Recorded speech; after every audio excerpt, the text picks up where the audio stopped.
So there was a page in the manual that I used to get clean and sober, which Are you an addict, Daryl? a lot of people helped me do. And I got this chip. Certainly didn't really do it myself, do it. It was page 417, page that I'm talking about. It's quite famous. Acceptance is the answer to all of my problems today. This book is almost always referred to as the big book, and we're talking about Alcoholics Anonymous. You are a crazy little dog. Yes, you are insane. Look at him, insane. Look at him, crazy. Whoa! He just found some deer shit. We didn't love him so much, we would think he was a dirty little mongrel. Anyway, this book is 164 pages of instructions. It's only okay if you're not anonymous with it about yourself.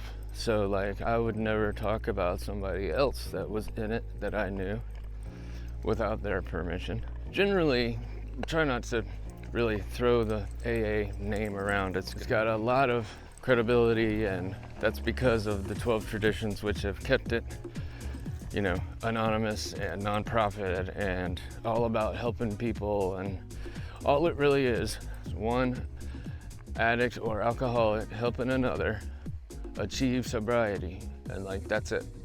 And I think personally, the 12 steps would help anybody.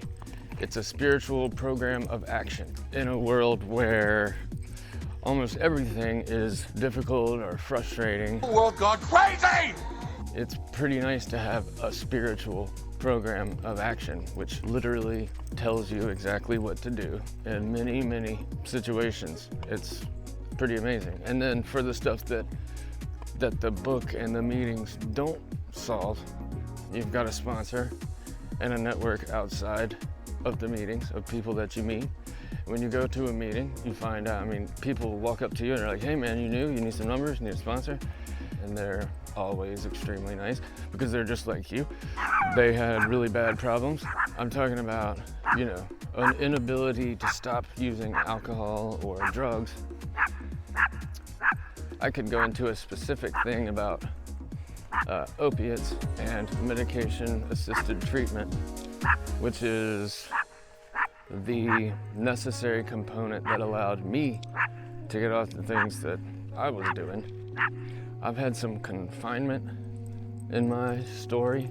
Right now, we're getting up on 6 years since I was released, both from the state of North Carolina and the bondage of drug addiction.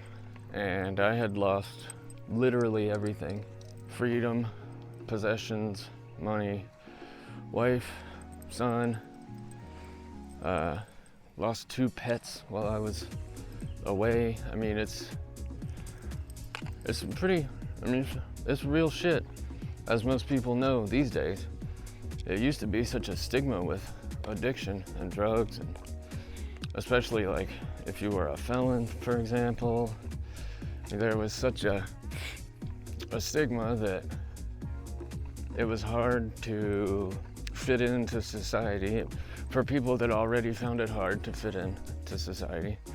And that's that's relatively exactly what the 12-step groups are all about. They take a bunch of people that didn't fit into society for one reason or another. We all found ways to feel better when things were not good. And it's like an island of misfit toys, a group of misfits all just trying to make it in this quite crazy world. The world gone crazy!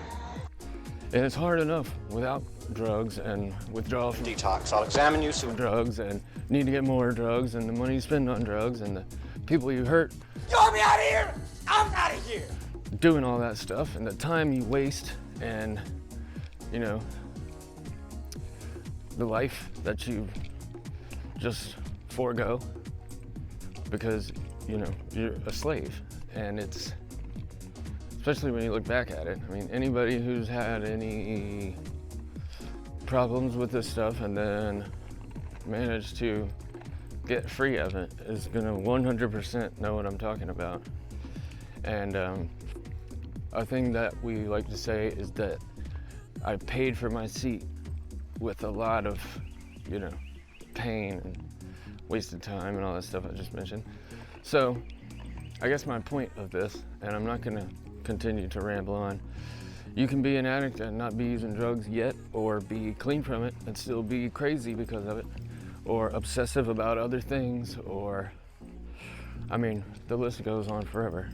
And for anybody that might be seeing this and thinking spiritual and I don't believe in God or anything like that, the big book pretty much assumes that you come in with not a perfect vision of what you think God is, and it's almost better to not have any, either firmly held religious beliefs that you feel terrible that you're not doing, or firmly held religious beliefs that you're rebelling against.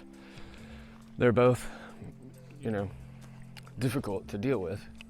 And a lot of people, that's like the reason for using. I know for me, I was looking for God in the bottom of all different kinds of bottles, and it was one of those things where God, you can call it God, you can call it the creator, you can call it the universe, energy, or whatever you want, but that's what created everything, and the thing everything will return to, and it's inconceivable to try to understand it. But it is the thing that we, as far as I can tell, all are craving. And when you don't get it in life, or when life gets hard and you stop getting it in things that are enjoyable and feel good, you kind of are left with nothing. If you don't have beliefs that help you deal with stuff, or in the case I'm talking about, the spiritual program of action. And it certainly helps to have, you do have to buy into the process to a degree. You have that feeling of like, I'm a good person doing good things for good reasons. And for me, it had been so long since I felt that way, because all of my actions were either to do something, they were all drug related. It was either to get something, to put something in my body, to get money, to get something, to hide it from somebody, or paying the consequences for it. It was almost every minute of every day. And even the things I did that were good, and the things that I really enjoyed, like even the good stuff, at the very least, you could say it definitely would have been better. And like the bad things wouldn't have sucked as much, and the good things would have been a lot better. And then, anybody that's ever lost their freedom, especially if you have a family, it's basically the most severe form of mental and emotional torture that you can imagine, because you don't know what's going on with them. You can make a very limited amount of contact through phone calls and visits, barely. And it certainly isn't worth it, but it really is like torture. And for me, what I was able to do for 95% of the time that I was in there was able to sit on my little mattress and burn in, or imprint as deep as I could, the pain of wondering what was going on with my family, the inability to be out there fixing it, knowing I had really done a lot of damage and that I couldn't even start the repairing process until I managed to, wait out the amount of time that I had to wait out.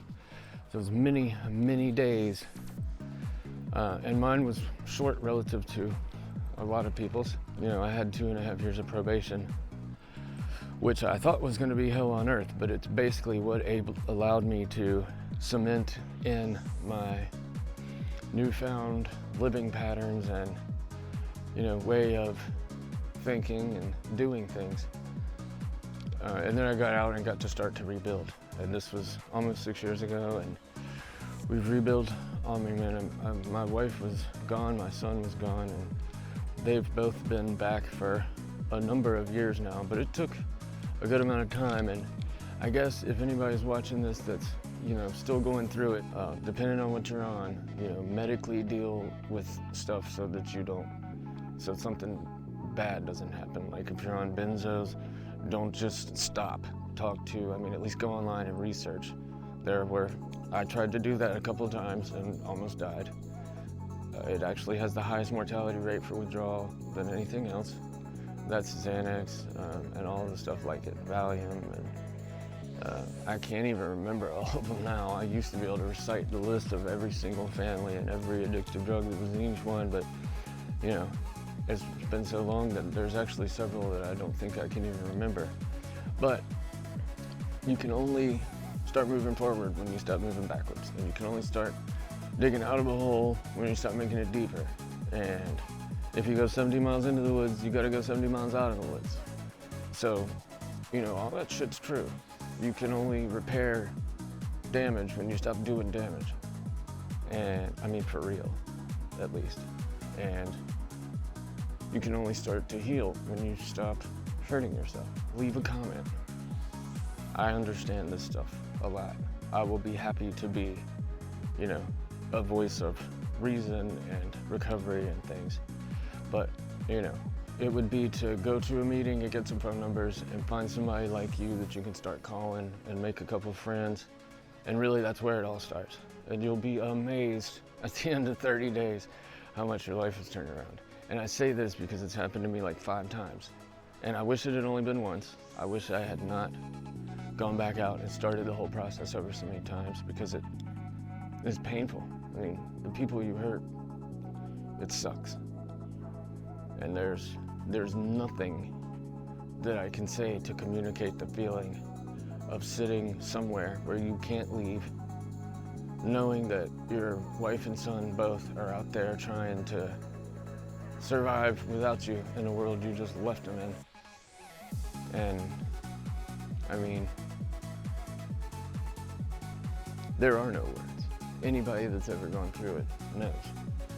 It's like I said, it's the worst kind of torture that you can imagine. I guess maybe physical pain. There's some kinds of things that could, whatever. But mentally and emotionally, worst thing that you can possibly comprehend. You get updates, if you're lucky, once a day. If you are not still out there using, days are still pretty rough. It's not a miracle where everything's easy, but it's amazingly better compared to the other. It's night and day, and it happens quite quick. After a couple months, you can't even recognize the person from a couple months ago, and you don't understand why they did the things that you did. I would like it if this channel turned into about recovery. That'd be great. Like the medical side of it, medication-assisted treatment, the medications that they use for that, and how to get off of things, and have a live stream with questions type of thing. That would be awesome. I don't know that that's even possible, because the percentage of the population is just a pretty small. So if that sounds good to anybody, please, interact with, like, comment, subscribe type of thing. If you have nobody else and no other way, and you're trying to stop, put a comment, and, I will find something near you. Me and my wife, what we wanted to do for a very long time and still do is open up sober living houses for people that are new in recovery, that are, struggling or starting over or whatever, because there's such a need for them. There are so many people that destroy their lives because there's no assistance or not enough. It's amazing where I've managed to get to, and it's not, I don't mean like money success, I just mean, I wake up every day with my family in the same house with me, and we do family stuff quite often. I would definitely consider myself a family man. I don't look it, but I'm 43. I've lived in 6 different decades. The 80s and 90s are nostalgic, my bag type of thing. So from me that thought I was a hopeless, never gonna have a chance to have even a life, and then never thought I'd get my family back, and then never thought I'd be able to hold down a job and take care of my family on my own, without some kind of help, and I've managed to do all of that stuff. And here, years later, it's still extremely fresh because of how many times I started over. And I mean, I could tell 1,000 stories that 95% of the population would barely even believe, about things that, like getting to an inpatient treatment center and telling them what I was on, and them saying that's not possible that you're alive yet, let alone conscious, and talking to us, and conversations with police, with paramedics, both not in hospitals and in hospitals, of just absolutely unbelievable things. So if you're like that, then you're definitely not alone, and it always seems like you're alone and that there's nobody else that's going to understand. And that's when, if you actually have an open mind and walk into a 12-step meeting, you find out that there actually are still a small percentage of the population still, but there are a ton of people that get it and have done similar and could tell your story by telling theirs, and people that have done worse. I mean, I have yet to have a sponsee tell me, hey, I've got something to tell you that's really, really bad, and me not have something worse. That has yet to happen. So, and actually I have yet to have a sponsor that it wasn't the other way around, which is pretty crazy, because that's people that have done unbelievable things and have all managed to get to a point of helping other people get clean because they were able to get clean. So, and I don't expect that anybody will still be watching at this point of it. But if you are, you're my hero, and I hope I hear from you, and maybe we can make this a thing that happens more. I'm pretty much gonna drop it here. We'll see you next time, this side or the other.